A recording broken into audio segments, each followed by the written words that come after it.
Samantala, pinalakas pa ng lungsod ng Maynila ang kampanya nito laban sa mga pasaway na tricycle drivers. Gayun din ang mga motoristang hindi sumusunod sa batas trapiko. Ang ulat mula kay Noel Perfecto.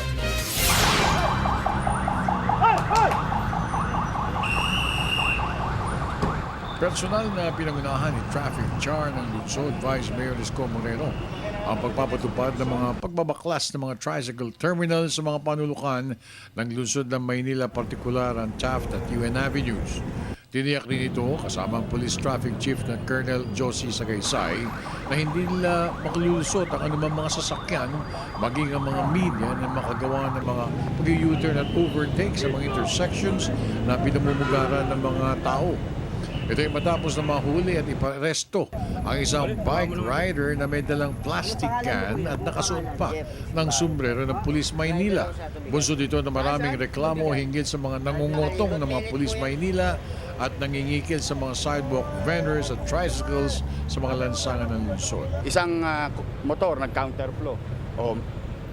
Nagpapanggap na pulis, may sombrerong pulis, tapos may baril. Hindi pala pulis. Paano kung hold-upper yun? Ayun, nahuli na namin. Saan namin nahuli? Dahil ba sa baril niya? Hindi. Dahil sa traffic violation. Lalo pang nagwala si Isko ng habulin niya mismo ang isang motorista na biglang nag-U-turn sa bawal na lugar. Aniya, hindi niya palulusutin ito. Dahil dito, muli nagbabala ang opisyal na wala silang sisinuhin maging media man sa mga gumagawa pa ng mga karagdagan violations. Pag ang gobyerno talaga epektibo sa traffic implementation ng rules, tingin ko marami tayong matsatsamban. Dati, drugs, may baril din. Tapos yung ano naman, carnapper, ngayon may baril na naman. So, ako, papaalala lang po tayo sa mga kababayan natin na nag-iisip ng masama.